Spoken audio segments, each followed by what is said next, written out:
Pemirsa, kayu gelondongan yang terbawa banjir bandang di Sumatera menjadi indikasi kuat terjadinya pembalakan liar di wilayah hulu. Ini jelas dosa ekologis yang serius yang membutuhkan tobat ekologis yang juga serius. Tapi tobat saja tidak cukup. Apa yang harus dilakukan?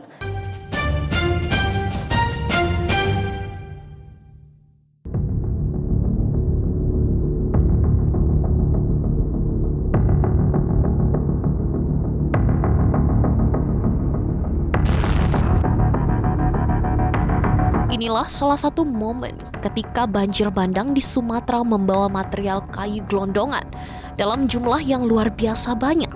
Kayu-kayu gelondongan ini selanjutnya dibawa air ke lokasi yang lebih rendah. Terlihat kayu-kayu gelondongan memenuhi pemukiman warga. Pemirsa, dan inilah desa Garoga. Bisa dilihat ini akses jalannya hampir terputus namun masih bisa dilalui.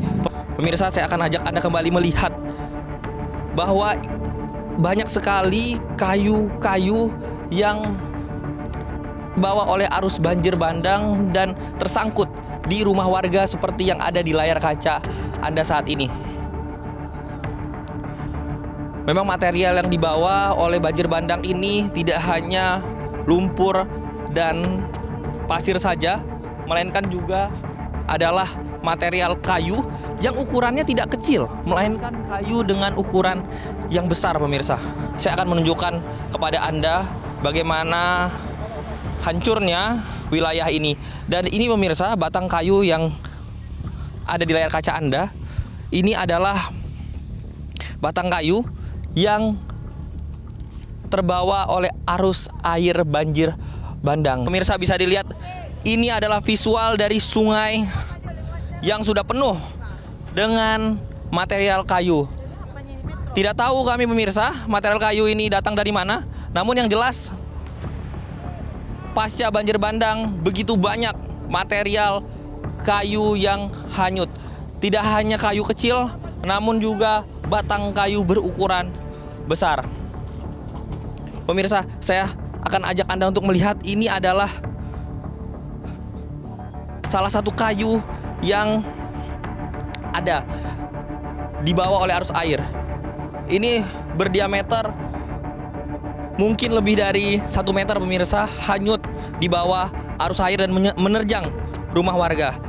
Rani, warga desa Beurawang, Kecamatan Meuredu, Kabupaten Pidijaya, Aceh masih mengungsi hingga saat ini.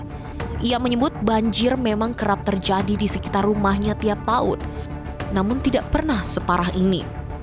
Reni merupakan salah satu warga yang secara langsung melihat derasnya arus banjir bandang menerpa pemukiman rumahnya.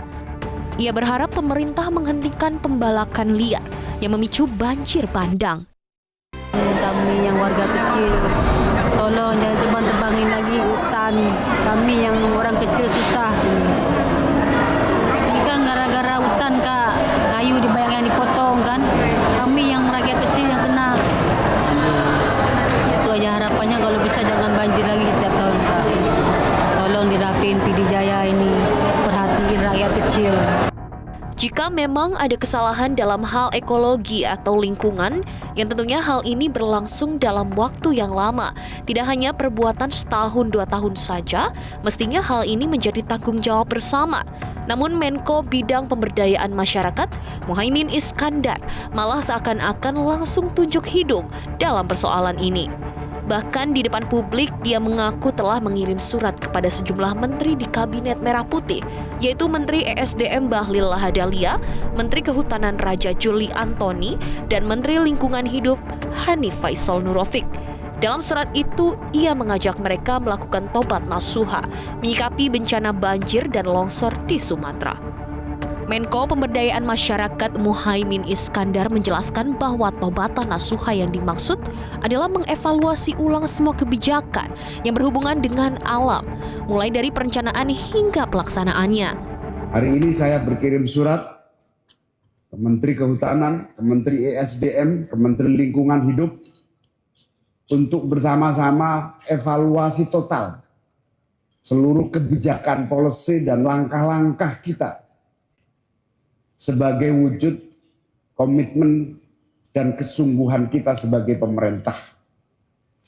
Bahasa NU-nya taubatan nasuha.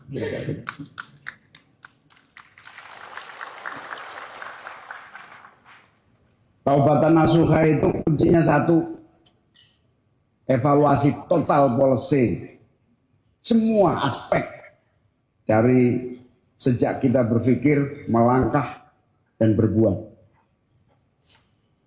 Kiamat bukan sudah dekat, kiamat sudah terjadi akibat kelalaian kita sendiri. Semoga yang sedang mengalami musibah segera mendapatkan bantuan, keluarga, dan kesabaran selalu menyertai kita semua. Amin ya robbal alamin. Menteri Kehutanan Raja Juli Antoni menegaskan akan mengevaluasi penebangan hutan liar usai bencana banjir bandang di Aceh.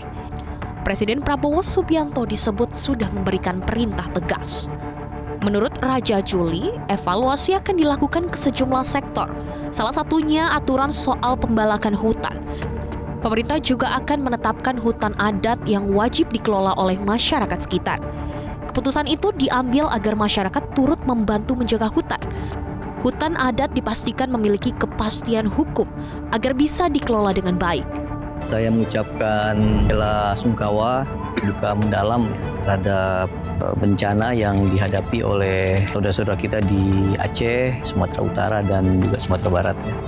Ini kita mendapatkan momentum yang baik justru. Ya. Semua mata melihat, semua telinga mendengar, semua kita merasakan ya, apa yang terjadi di 3 provinsi itu. Berharap tidak akan melebar ke wilayah lain.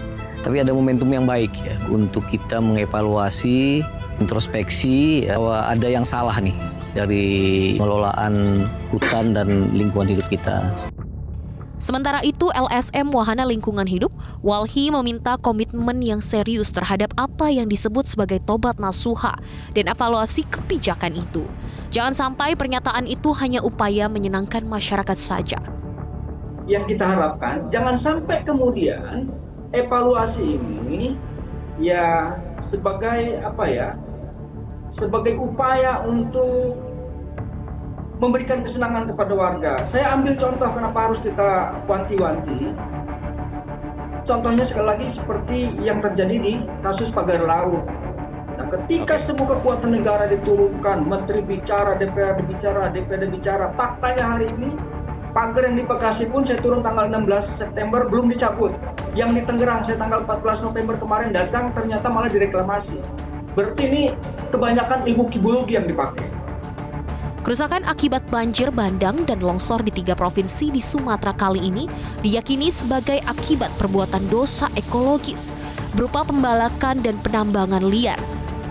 Dan tobat atas dosa ekologis itu bukan hanya evaluasi, tapi juga proses pidana yang tegas.